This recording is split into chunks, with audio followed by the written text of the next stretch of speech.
नमस्कार, मी आकाश जाधव. न्यू इंडियाची जी एक्झाम आहे त्याच्याबद्दलचं अपडेट होतं. न्यू इंडिया जनरली असिस्टंट आणि एओ ह्या दोन पदांसाठी रिक्रुटमेंट करत असते. NSL एओची खूप दिवसापासून विद्यार्थी वाट पाहतात, कारण की मागची NSL एओ झाल्याच्यानंतर त्याची कंटिन्जन्सी झाल्याच्यानंतर नवीन ॲडव्हर्टिजमेंट काय केव्हा येईल ह्याच्याबद्दल विद्यार्थी वेगवेगळ्या आपल्या लेक्चरमध्ये विचारत होते.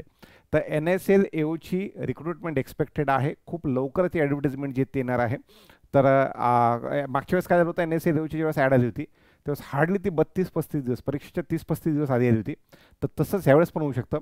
एक्झामची एक्सपेक्टेड डेट जी आहे ती 14 सप्टेंबरला प्री आणि 29 ऑक्टोबरला मेन्स हे हिशोबाने असू शकते. NSL एओमध्ये दोन्ही पण जागा असू शकतात, जनरलिस्टसुद्धा आणि स्पेशलिस्टसुद्धा. तर एक टेंटेटिव्हली 500-550 जागा एक्सपेक्टेड आहेत. त्यापैकी 180-200 जागा ह्या जनरलिस्टच्या आणि राहिलेल्या जागा स्पेशलिस्टच्या असू शकतात. त्यामध्ये विद्यार्थ्यांची चर्चा ही ऑटोमोबाईल इंजिनिअरिंगच्या जॉबबद्दल असते, की तिथे मेकॅनिकल अलाउड असेल किंवा नसेल. तर विद्यार्थ्यांनी जर का तुम्हाला वाटतंय मेकॅनिकल अलाउड असलं पाहिजे, तर तुम्ही एक दोन गोष्टी करायच्या सध्याला.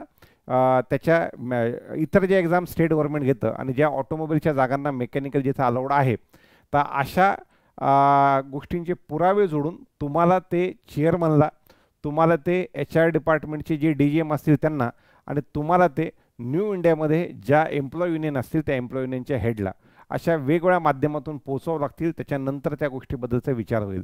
दुसरं, हे सगळं करत असताना विद्यार्थी फोन करून विचारतात.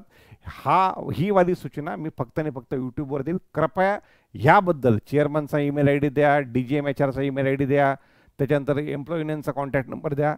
ते काढणं सर्वस्वी तुमची जबाबदारी आहे.